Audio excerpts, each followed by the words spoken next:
Is anyone here guilty of looking up the correct answers during the break?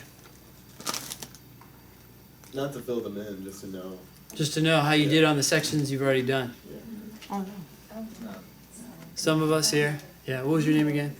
My name's Chad. Chad. Yeah. You've done this before. Of course. Of course! You're not alone. People do it.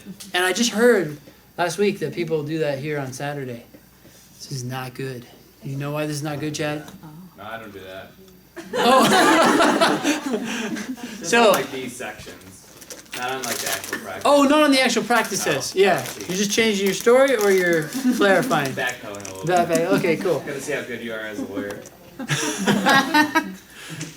Okay. Your time on there. Thank you. So, here's why this is not good. Well, does anyone know why it's not good? Why you don't want to do that if you're ever tempted to do so? Yes.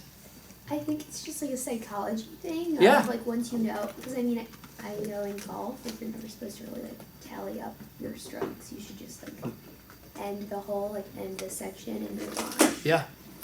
No, it's exactly right. If you're doing well in those first 3 sections, right, you get to the break, you've done 3 sections, and you look at it, you're like, oh, things are going well. Well, that's going to help you with the last 2 sections. If things go poorly, then your last 2 sections go more poorly. The other thing is that when you take the test officially, I guarantee you some of you are going to email me and be like, I think I did really poorly. I'm not sure. Should I cancel? I don't know. And usually the answer is no, you shouldn't cancel, but you might as well start getting experience, feeling what it's like not to know how you did when you're finished with the test. I might even suggest trying to guess your score. Like you finished it and you're like, okay, that felt like it went pretty well today. I'm guessing a 157 or 162, whatever you think that might have been, partly based on your past prep test scores and partly based on how you felt that test went, and then grade it and see how it went. Even so, you know, when you put your scores into the score tracker, you can mark the ones that you were unsure about, the ones you didn't have time to get to. You really should be doing that before you grade it anyway. So if you're grading it here, you're not giving yourself the opportunity to figure out whether you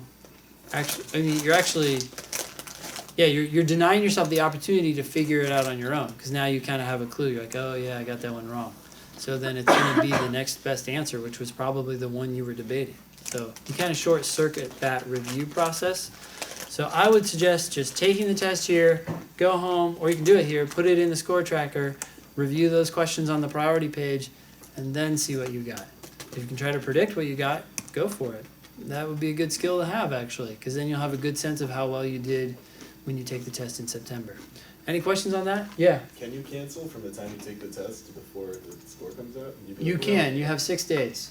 So a couple things about canceling. When you get there, you will have some bubbles on the end of your sheet. 2 bubbles, actually. If you bubble both of them in, then your score will be canceled automatically when you submit your test sheet. Unless something dramatically awful and obviously awful happened. Not like, oh, I didn't feel great about the last game. Unless something crazy happens, like someone passes out or something and then you just don't finish an entire section. Don't ever bubble in those 2 bubbles, because you have 6 days to think about it, right? And you can talk to me. We can walk you back off the cliff.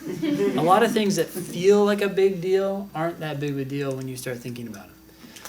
So just don't cancel there. And in most cases, even if you felt like it didn't go well, you should just go ahead and keep your scores so you can get your results back, see what section went poorly, see if it really did go as bad as you think it did. Because when it doesn't, then great. Or when it doesn't go as badly as you thought, but still you want to retake it, you now know when you take it again what it felt like to feel like things went poorly when they didn't actually go as bad as you thought. Yeah. Do they actually give you like a breakdown of like what you just get a number when they give you score? No, you get the whole test. You get the questions you chose. You get the correct answers, the whole 9 yards. Unless you take it in February, then you get nothing but a score. All right. Any other questions? Okay. So don't grade. Try to predict your score. And then do the priority questions before you actually grade it.